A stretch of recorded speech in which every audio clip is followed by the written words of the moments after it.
You're listening to Southern Fried Sports with Travis Reier on Tide 100.9 in Tuscaloosa.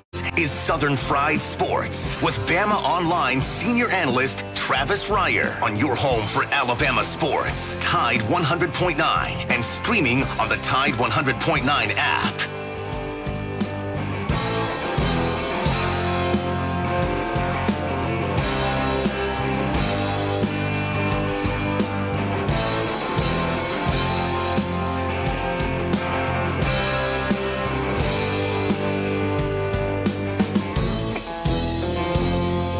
Make it through this year, I think I'm gonna put this bottle down.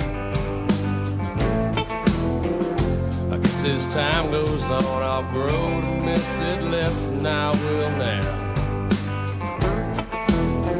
And I think I'm gonna tell her that I'm gonna go away for a while, till I can get this demon out. It is 11 a.m. on a Monday morning. It is time once again for Southern Fried Sports right here on your home for University of Alabama Athletics, Tide 100.9 FM. Travis Reier, senior analyst for BamaOnline.com, part of the 247sports.com network. But we're right here with you weekday mornings from 11 a.m. until noon. The show, as always, brought to you by Peterbrook Chocolatier out there at 1530 McFarland Boulevard North in the Indian Hills section of Tuscaloosa. The softball-themed treats last week were a big hit. Looks like they will continue on, as does the Alabama softball team, following a big weekend at Rhodes Stadium, winning the SEC tournament championship for the second time in the last 9 years, I guess, or so, right? 2012. You know what happened the last time Alabama won an SEC tournament that it hosted, right? You know what happened? The biggin. But Peterbrook Chocolatier, they can take care of all of your chocolate needs, all of your treat desires out there at 1530 McFarland Boulevard North. Joined on the program by the executive producer of Southern Fried Sports, Jacob Harrison. And together, we combine to form the 60-bit aboon of Sports Talk Radio. Jacob, a noted, highly recognized NFL enthusiast, and best I can tell, as we get into a winners and losers edition of Southern Fried Sports, I guess all 32 teams, or at least the teams that had rookie camp over the weekend, they all won in the NFL draft, Jacob, because everywhere I look on my timeline, everybody looked great, right? It was just a great weekend of these camps, and imagine that. Guys in helmets and shorts looking great, looking amazing even, Jacob. Well, I mean, you know, you can look good as long as you're not Kadarius Toney being forced to wear number 89. But overall, I mean, there's no expectations. What are you going to do? I'm still just as hyped as I was a month ago for Najee Harris being a Pittsburgh Steeler. He looks excellent in black and gold, and I'm sure every other fan feels the same. Yeah, exactly. Najee did look good, but you knew he was going to look good. You know, you watched the guy the last 4 years with an emphasis on the last two. Come on. You're going to put him in that scenario and he's going to look bad? No. I'll tell you what's good to hear, though, and we had sort of a rash of this, it seems like, more so 4 or 5 years ago. I think the NFLPA and the owners maybe got together on this. Remember how they would have the draft like one weekend, and then the very next weekend you would have rookie camp? And it seemed like there were numerous injuries. I know Dante Fowler of the Jacksonville Jaguars at the time went through some of that, had an knee injury in one of those rookie camps not long after being the Jags' first round pick in a particular season or a particular year.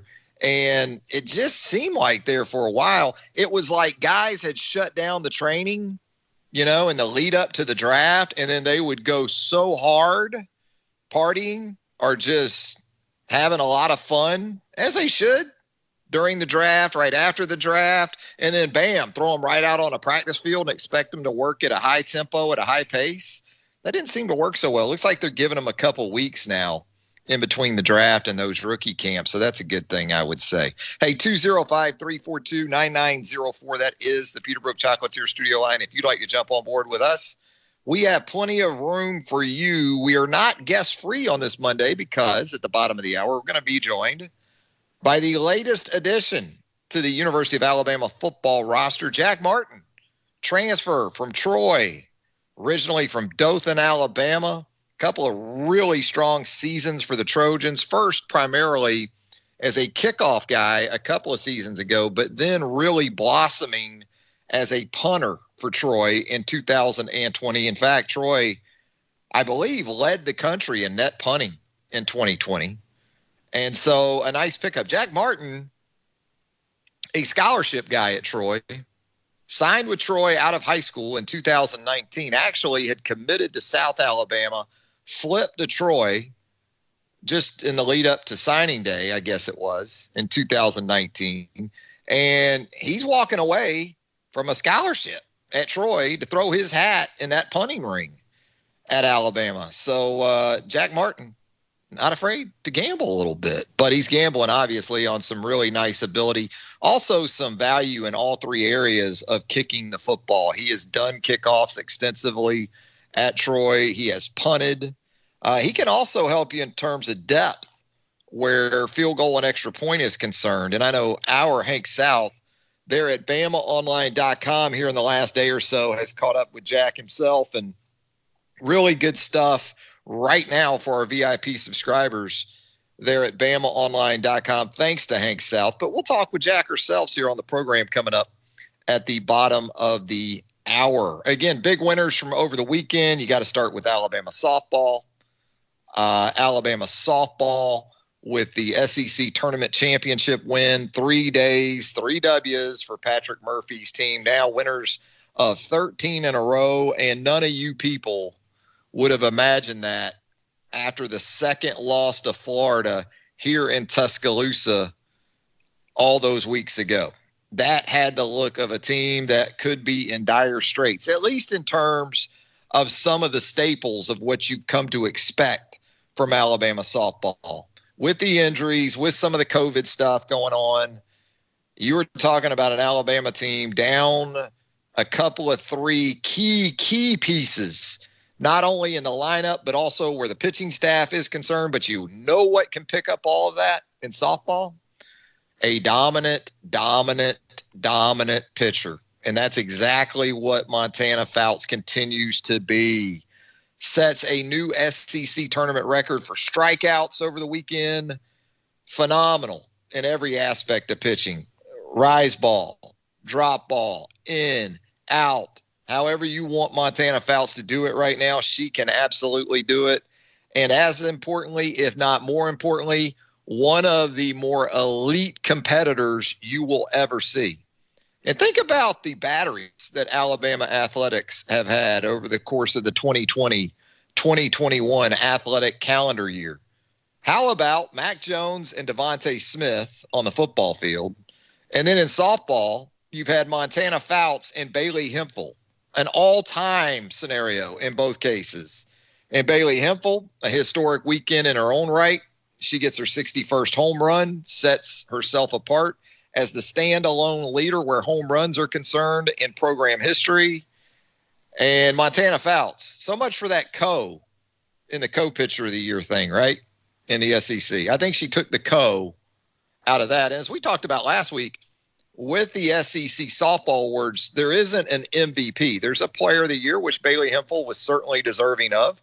There is a pitcher of the year honor, which Montana Fouts was definitely deserving of. But if there was an MVP in the 2021 softball season in the SEC, hard to look away from Montana Fouts. And she was, as we know, the MVP of the SEC softball tournament. And really a team, though, getting it from those unexpected sources that we alluded to earlier in the program. Taylor Clark. A month and a half ago, did anybody have Taylor Clark as an SEC all-tournament team selection? No. That's exactly what she was, though, over the last 4 days for Alabama softball. Alexis Mack, the consummate table setter, Hemphill, what she can give you in key spots, not just in terms of production, but the clutch home run late in that Tennessee game on Friday night. And then you just know what you've got. You can say what you want. You play a lot of different sports in your life, and you understand it. When you've got that person in the center of the mix of everything and is performing at a very high level, but not only that, exudes the confidence that he or she knows she's going to dominate every time he or she goes out there, that spreads across your club. Confidence breeds confidence. And I think that's what you're seeing as this win streak just continues on and on. And now you've reached a point with the NCAA tournament. You want to keep that streak going. Yes, there is double elimination scenarios in play. But right now, as great as Fouts has been, you still worry about some potential scenarios down the road where you would rather not tax her more than you really need to. Now, Murph kind of surprised me a little bit in the SEC tournament, running Montana out there 3 straight games. But when you got an individual performing at a level like that, I don't know how you don't give that person the ball, whether it's a quarterback, whether it's a pitcher in softball. She just does not feel like she can be beaten, and she proved that once again. That arch nemesis, the Florida Gators, made them look rather ordinary, didn't she, on Saturday night in that championship game? So there you go. Alabama softball among the 5 SEC teams to attract top 8 seeds for the upcoming NCAA tournament. That means Alabama is the number 3 seed, of course, will be home for as long as it is involved in postseason play. You had those 5 SEC teams right now. They're top 9, the 5 in national RPI. So it makes sense. In Tuscaloosa, you're going to have Clemson. Very impressive, 42-6. ACC regular season champions.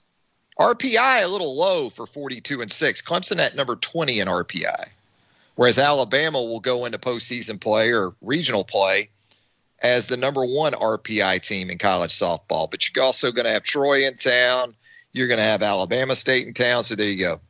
Alabama softball continues to roll. 205-342-9904 is the Peterbrook Chocolatier studio line. Alabama baseball, on the other hand, drops 2 of 3 at LSU over the weekend. Got to figure out a way to get Peyton Wilson going again. He's been really good for the vast majority of this season, but there were struggles really for the top of the lineup in general. Got to get Peyton Wilson and Will Hamiter going again. I think they were a combined 3 for 25 in Baton Rouge. Peyton was 1 for 13, left 7 runners on base in the game 1 loss on Friday night. Alabama had 13 hits on Friday night, scored 1 run. That pretty much explains to you or tells you that a team struggled with runners in scoring position, and that was the case. Alabama 1 for 11 in that Friday night loss. You saw Connor Prelip for just an inning yesterday. Obviously, the ace or the projected ace of this Alabama staff. He's had the injury issue. It's really limited him to just a little bit of work throughout the 2021 campaign, and he just worked an inning and starting against LSU yesterday. Struck out the side in that lone inning, but gave up a 2-run bomb between it all. So things to still figure out for Brad Bohannon's team, especially where pitching is concerned. And again, top of the lineup, just need to get those guys going a little bit. Alabama now at 12-14 in the SEC. Overall, that's a half game up on Georgia, which hosts Ole Miss coming up this weekend. Really good Ole Miss team in Athens. Game and a half or 2 games up in the loss column on LSU and Kentucky. LSU will be at Texas A&M this weekend. Kentucky also on the road at Vanderbilt. Of course, Alabama gets a Mississippi State team in Tuscaloosa that surprisingly dropped 2 of 3 to visiting Missouri over the weekend. Missouri now 7-20 in the SEC after taking 2 of 3 from a top 10 team in Mississippi State. We're going to take our first break. When we come back, more winners and losers from the sports weekend We'll also continue to talk some Alabama football with you, maybe some rookie camp insight as well when Southern Fried Sports returns on a Monday, presented by Peterbrook Chocolatier right here on Tide 100.9 FM right after this. Tide 100.9 Tuscaloosa weather. A warm afternoon with a partly sunny sky. The high 83. Mostly fair tonight. The low at 63. Tomorrow we will mention a small chance of an afternoon shower. Otherwise a mixture of clouds and sunshine. The high back in the low 80s at 82. I'm James Spann on the ABC 3340 Weather Center on Tide 100.9. It's 79 degrees in Tuscaloosa. Tide 100.9. For more coverage of Alabama football, visit us at Tide100.9.com or download the free Tide 100.9 app. The Crimson Tide will not be denied.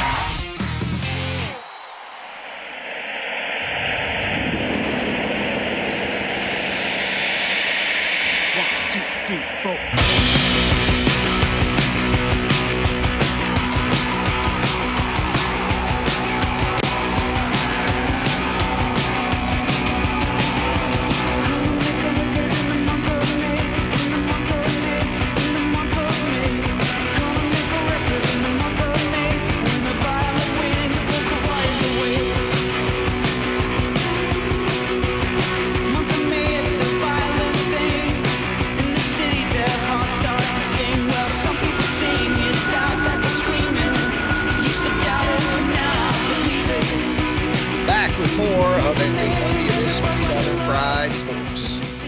Right here on Tide 100.9 FM. Travis Reier, senior analyst for BamaOnline.com, with you each and every weekday morning from 11 a.m. until noon. So anyway, it's Saturday night around 11 o'clock. In the chat, Chocolate Lady and myself, we have settled in for a mid-May slumber. But we've got that oldest daughter that lives out in Honolulu, you know? And so right at about 11 o'clock, we get a FaceTime call. And it's different with the daughters than it is the sons. If you got both and they're older, you probably know what I'm talking about. The daughters, they're big FaceTimers. It's not enough to text or talk. You know, that's fine. I want to see them. Not saying that. It's just like when you're in a crowded restaurant or something and you get a FaceTime call, there's nothing more obnoxious than FaceTime person in a crowded environment, is there? I'll put it right there in the top 3 of the most annoying people instances in society today. And don't have their AirPods in. You know, just got that volume cranked up. Like everybody gives 2 squirts about your conversation. They don't. It's obnoxious. Anyway, it's just us though. So it's okay in this instance. So it's about 11 o'clock and we're about to fade out. And here comes this call from the oldest daughter in Hawaii. And she's letting us know that she's at a skydiving place out in Oahu, on Oahu. And that she's about to jump out of an airplane at 13,000 feet. No, about an hour or so. So now it's 11. And she's not jumping till midnight. So we got to stay up, right, to make sure she doesn't end up a grease spot somewhere out there in the Manoa Mountains. We didn't make it. We fell asleep. But then you wake up at like 3 a.m. and now you're checking your phone for a text message or something. Just anything to let us know it went okay. Nothing. I just don't see. She did not get the urge to jump out of a perfectly good airplane from her old man. That much I can assure you. Or her mother, best I can tell. I've never been one to want to jump out of an airplane or bungee jump. I asked the question on Twitter today. Would you bungee jump or skydive? If you had to do one of the two, which one would you do? I mean, I don't want to do either. And the crazy thing about all this, you know who she may have gotten this from? Now that I think of it, Jacob Harrison? Guess who I would blame this on in terms of DNA when I think about this with the oldest daughter? Pops. It all goes back to Pops, Jacob.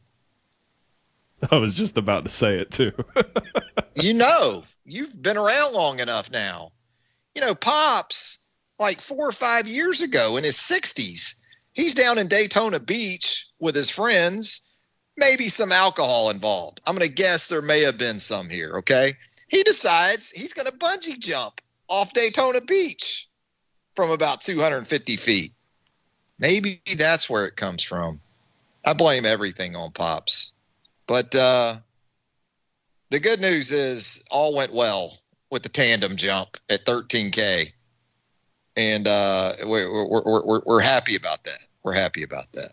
Other winners from over the weekend. How about Dickie Pride? Tuscaloosa's Dickie Pride, UA alum, wins on the PGA Tour Champions. Had a close call with the win in Birmingham a couple weekends ago. Didn't work out, but rebounds over in the Atlanta area yesterday to win the Mitsubishi Electric Classic.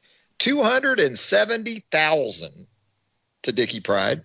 More importantly, though, or as importantly, not a lot more important than making $270K in a week, but the opportunity to add to that total now because he is exempt on the PGA Tour Champions as a result of his win over the weekend through the 2022 season. Pretty strong credential for Dickie Pride when you consider that he has now won on all three of the primary men's tours, the PGA Tour, the Korn Ferry Tour, and now the PGA Tour Champions. You know, Dickie was pretty much a Monday qualifier on both the PGA Tour, also the PGA Tour Champions. He was picking up some sponsor exemptions along the way, but he qualified for the Mitsubishi Electric Classic on Monday of last week. Had to get through the qualifier just to be in the field, and then he cashes in for $270K and an exemption through 2022. How about Shaheem Carter? We were talking earlier about the rookie camps or the mini camps around the National Football League. Sounds like Shaheem Carter made good on his opportunity with the Houston Texans over the weekend. He is now signed with the Texans. So good for Shy in that regard. You know, a lot of buzz coming out of our camp with the Jacksonville Jaguars.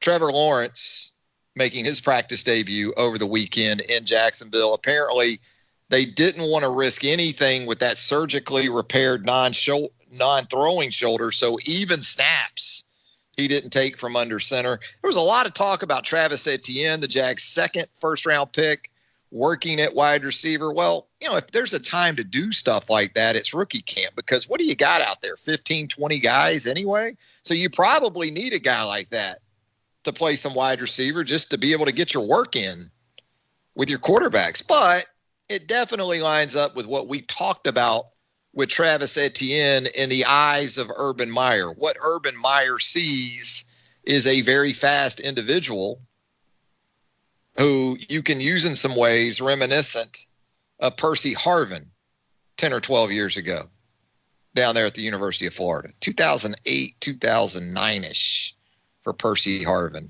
down there. So something else to keep an eye on as we move throughout the offseason. Hey, we're going to step aside to a break, and when we come back, Jack Martin, new addition to the Alabama Special Teams units, and he can impact all three if it comes down to it. And look, I know some people hear this and they say, look, it must be a real slow news cycle if we're getting into punter talk. And it was kind of a punter weekend over at BamaOnline.com. Not only Jack Martin making his intentions known from the transfer portal, going from Troy to Alabama, but we also had your top 5 opposing punters on Alabama's 2021 schedule on the website over the weekend. We were punter heavy. And yeah, you see that and you think, man, must be the middle of May. But I will say this, in this particular instance, I think it's an important pickup, because lost in the historic performance by the Alabama offense last season was the fact that still trying to find a legitimate successor to J.K. Scott. Now, give younger brother Charlie Scott credit. When Alabama needed him to do the job, he came through with an emphasis on late in that win over Florida in the SEC championship game. First of all, he just didn't need to get that punt block there with Alabama up 6 and under a minute to go. But not only that, he hit a high hanger with distance directionally to the boundary that allowed for Thomas Fletcher. You had Devontae Smith down there getting double teamed as a gunner and able to really pin Florida deep there late in that win over the Gators, and everything kind of took care of itself from there. But this may not be the historic offense for Alabama that we've seen not only in 2020, but 18, 19. You're talking about an Alabama team that's looking to average 45 points or more for a 4th straight season. They've done that in each of the last 3 seasons. Alabama has averaged 45 or more per season. Not sure that's going to happen in 2021. And with that, I think the importance of the punter ramps up a good bit. You're thinking this defense is going to be, at least by today's standards, dominant. So you want to make good use of their presence, pin offenses deep, flip the field more consistently. And Jack Martin's a guy a year ago, again, Troy led the nation in net punting. So I think it's a really nice sort of under the radar pickup. And when you look at the transfer portal to date, Alabama's really hit it in all 3 phases of the game. Jamison Williams on offense, coming in from Ohio State at the wide receiver position. Henry To'oTo'o at linebacker from Tennessee on the defensive side, and now in your special teams with Jack Martin. And we'll talk with Jack when Southern Fried Sports returns right here on Tide 100.9 FM right after this. You're listening to Southern Fried Sports with BamaOnline.com senior analyst Travis Reier on your home for Alabama sports. Tide 100.9 and streaming on the Tide 100.9 app.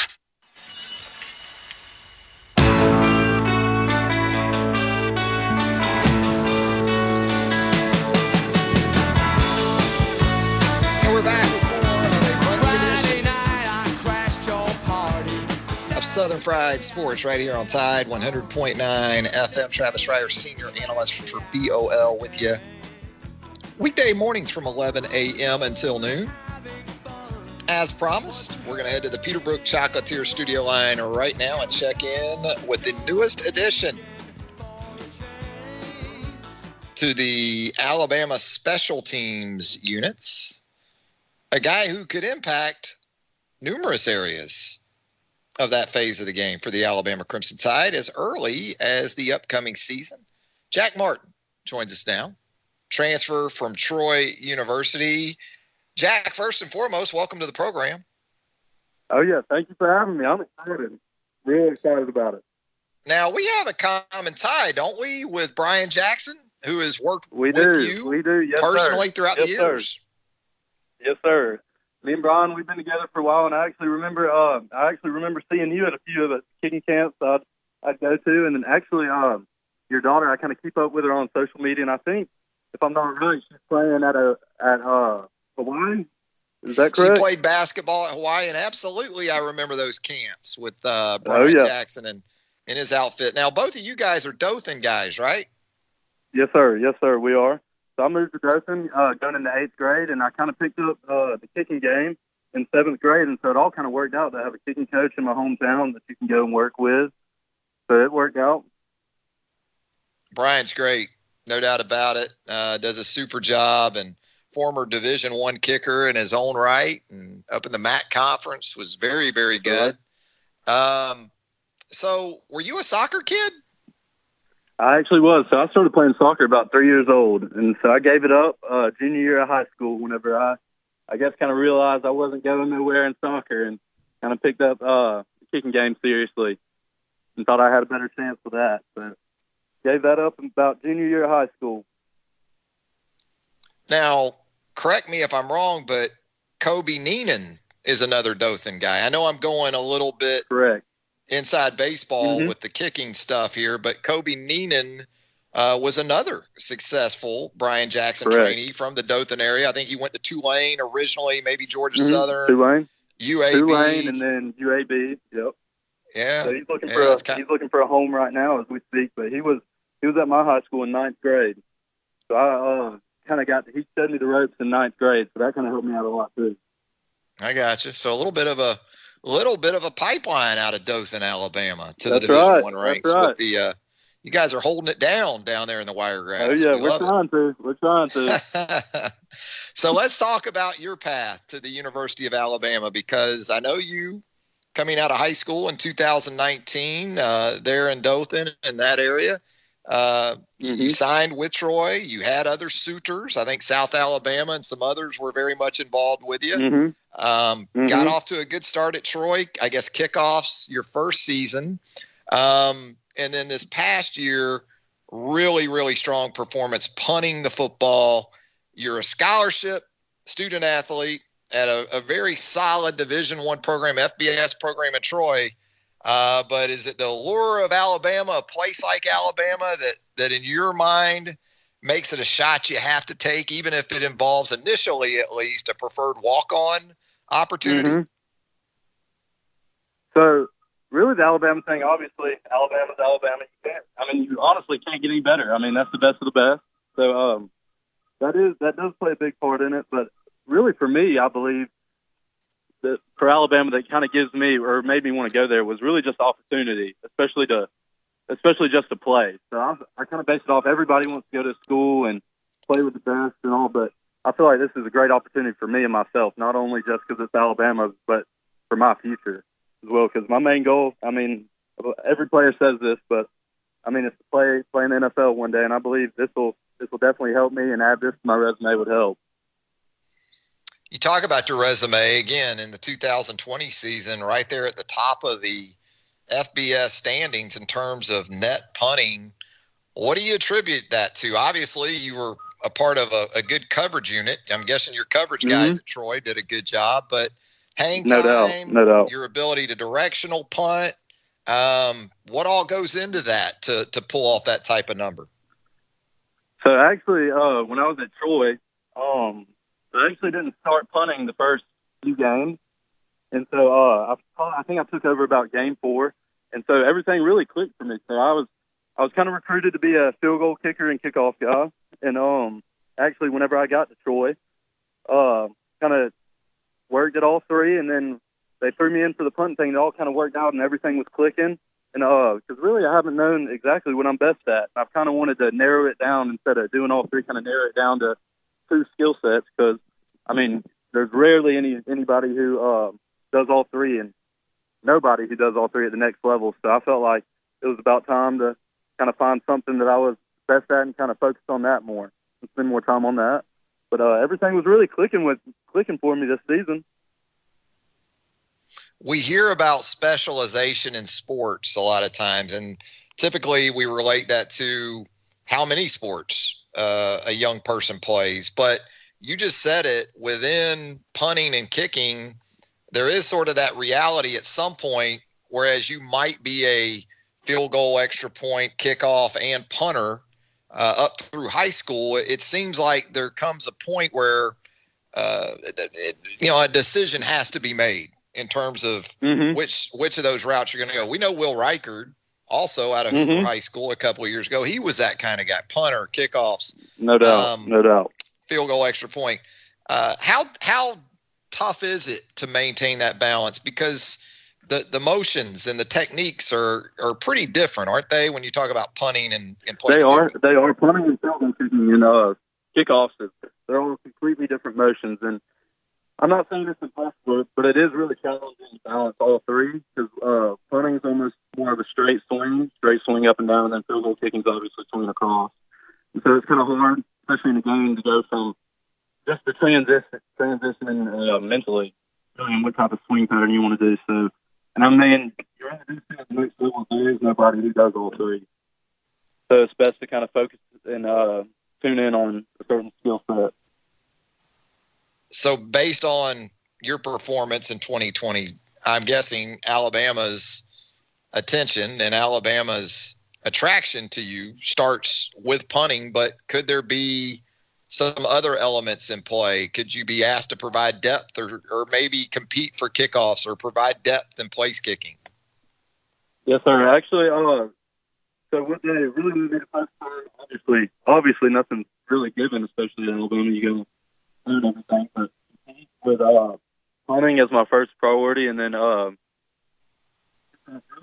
priority. So they want me to compete with kickoff, and then everything right as a backup goal kicker. So when just you in case get something happens to Will. Yeah, Will's had the injury in the last couple of years, and he did some kickoffs last year. He kind of split that. Looked like at the end of the year he was feeling better about that situation, maybe, and kind of cut it loose a little bit more against Ohio State in the national championship game. But people hear workload, and I think they think about LeBron James or NBA stars, but also in trying to be that guy that handles multiple roles in the kicking game. People hear this and they probably chuckle to themselves if they don't understand it. But you got to manage your workload in terms of whether you're Will Reichard or you, or in terms of how many balls you put on your leg daily, right?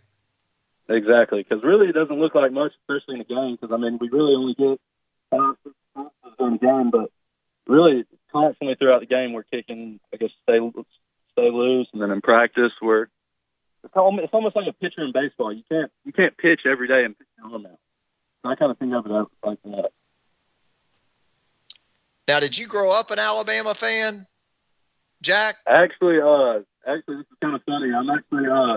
I grew up a Georgia fan. Both my parents went to Georgia, so it's a tough one for them to swallow. Oh, there you go. It's gonna be a big change for me, but I'm excited. There you go. Hey, so how did the process work? Because we've all heard about the transfer portal. I know you put your name in there, you do those respective administrative steps to make that happen. But talk us through kind of how it worked for you, and maybe the time frame and some of the teams and schools and programs that you came into contact with and going through the portal. Is it a situation where the phone just starts ringing and you're kind of wondering who might be calling and you don't know until you pick it up? That's kind of how it is. So really, it was kind of like a learning process for me, because I knew nothing about the transfer portal. No clue. All I really knew is I kind of had to go and submit my name, because really anybody can go, and it can be up to a 2-day process. And so it took 2 days to get my name in. And once I was in, I kind of didn't know exactly. Get an email, and then you'll also see on Twitter there's an account that announces that you're finally in. And then right then I have heard a lot of college coaches, they have the transfer portal notification set. So it's like for example, a special teams coordinator can put notifications on a kicker or a punter. Any kicker and punter gets in the transfer portal. And so a lot of them get notified when I was in instantly. And so really just a lot of schools started kind of messaging on Twitter, and then you will get random phone numbers and text. So, you pick up the phone and then you'll find out who it is, or they'll text you and ask a few words with you. So it's kind of crazy. It's kind of crazy. It's fun though. Who initially contacted you from Alabama with that interest from the Crimson Tide? Coach, it's kind of hard to pronounce his name because I really don't know him too well just yet. Yep, that's Coach right. Svoboda. That's right. Drew Svoboda. Yeah, yep. I got you. He's coordinator, and Coach Galante, he's I believe a grad assistant there. And then there's also Todd Watson. He's I think the assistant to Nick Saban. Yeah. So what has been presented to you? What, in terms of your opportunities coming up at Alabama, how has that been laid out to you in terms of, again, going from a scholarship guy to a preferred walk-on and the chances of getting on a scholarship? Yes, sir. So I've given up a full ride at Troy to do this, but I believe it's a real good opportunity, especially for the punt kickoff route. And so they want somebody, they were looking for somebody to come in and hopefully play, if not compete, and make everybody better. Because also, then again, it is Alabama, so everybody knows now. And so, you got to come in and compete.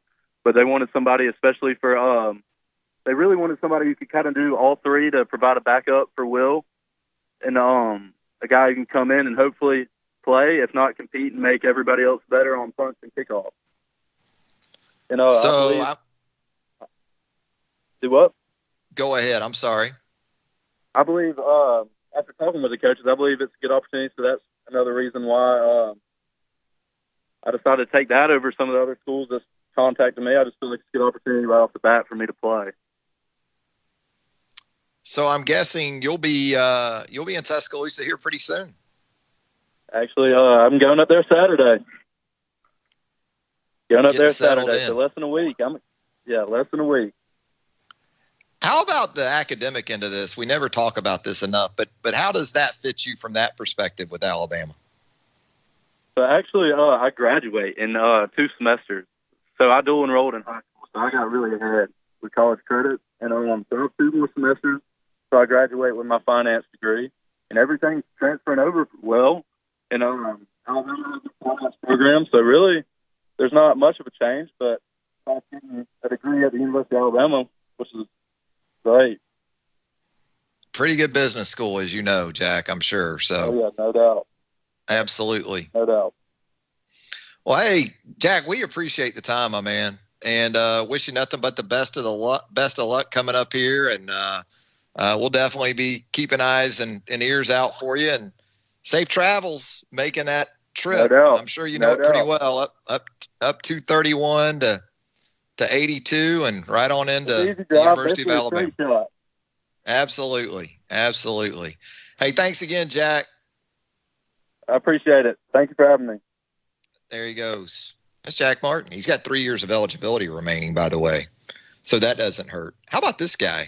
He's already graduating with a degree in finance in 2 more semesters. He just finished his second full year. Or is finishing, I'm guessing he just finished his second full year at Troy. You could have given me a decade at Alabama. I'm not sure I would have gotten my finance degree. Oh, but it's a nice pickup. I think most people would agree. And, that transfer portal. Nick asked him, is this what you want football to be? He's going out and cherry picking it to the best of his ability. We're going to take a quick break here on the show. When we come back, more of a Monday edition of Southern Fried Sports right here on Tide 100.9 FM right after this. Tide 100.9 Tuscaloosa weather. A warm afternoon with a partly sunny sky, the high 83. Mostly fair tonight, the low at 63. Tomorrow we will mention a small chance of an afternoon shower. Otherwise a mixture of clouds and sunshine. The high back in the low 80s at 82. I'm James Spann on the ABC 3340 Weather Center on Tide 100.9. It's 80 degrees in Tuscaloosa. The flagship station for Alabama Crimson Tide football. Alabama touchdown. Only on Tide 100.9 and streaming on the Tide 100.9 app.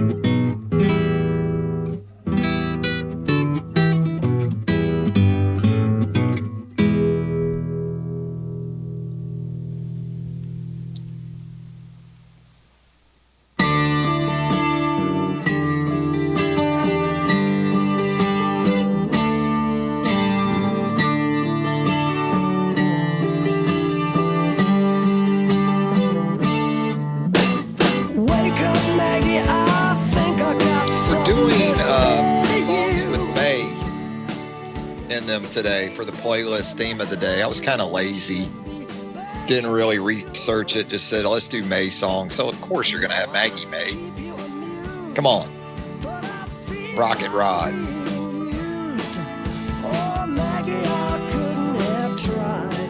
You know what else today is too, by the way? Tax day. I guess that COVID extension, right? Pushed it back a month. Got to have them done today, man. Speaking of the kids, the oldest, our son Evan, over the weekend, bemoaning his first 1099 of his life. He got 1099 pretty good. Tax man hit him a couple of K. Oof. That hurts when you're 25 years old, you know? You're kind of planning on that money for something fun. Handing it over to the tax man, that's no fun. Thanks again to Jack Martin.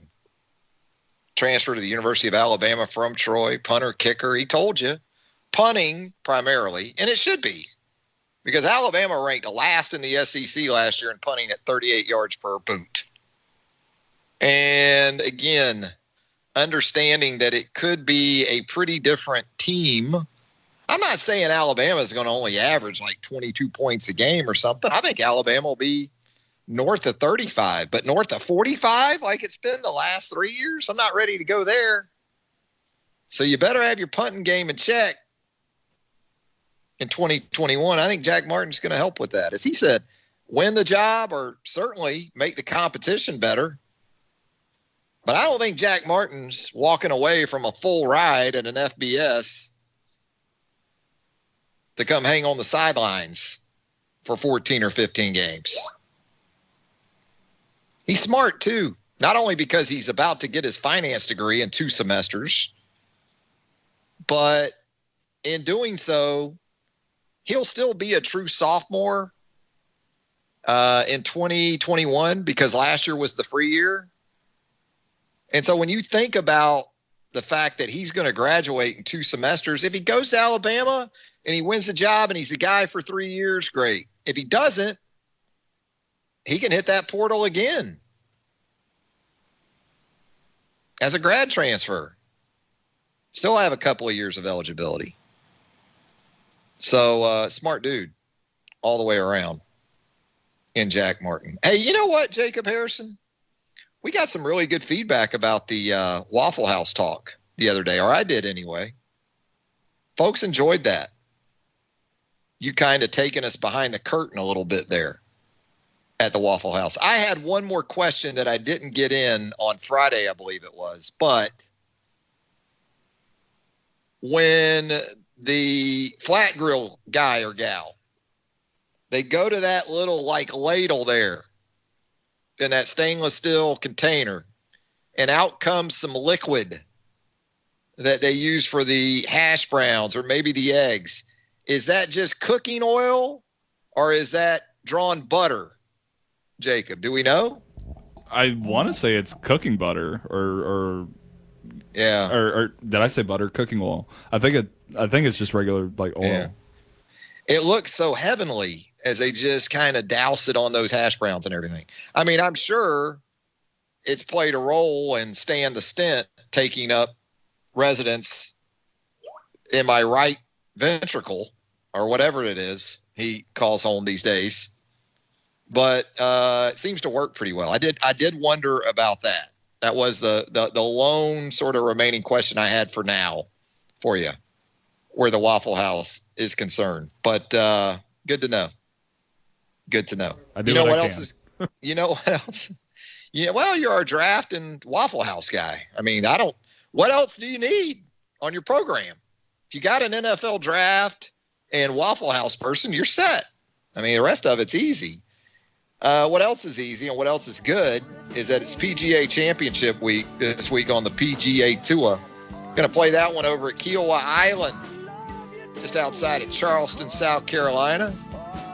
Had a PGA Championship out there before. Rory won that one. Pretty memorable Ryder Cup back in the 90s at Kiowa Island as well. So we look forward to JT and the crew out there at Kiowa Island on the coast of South Carolina coming up later in the week. Until then, it's time for the lunch whistle on a Monday edition of Southern Fried Sports. And on a Monday, we're going to tell you about Southern Ale House, 1530 McFarland Boulevard North in the Indian Hills section of Tuscaloosa.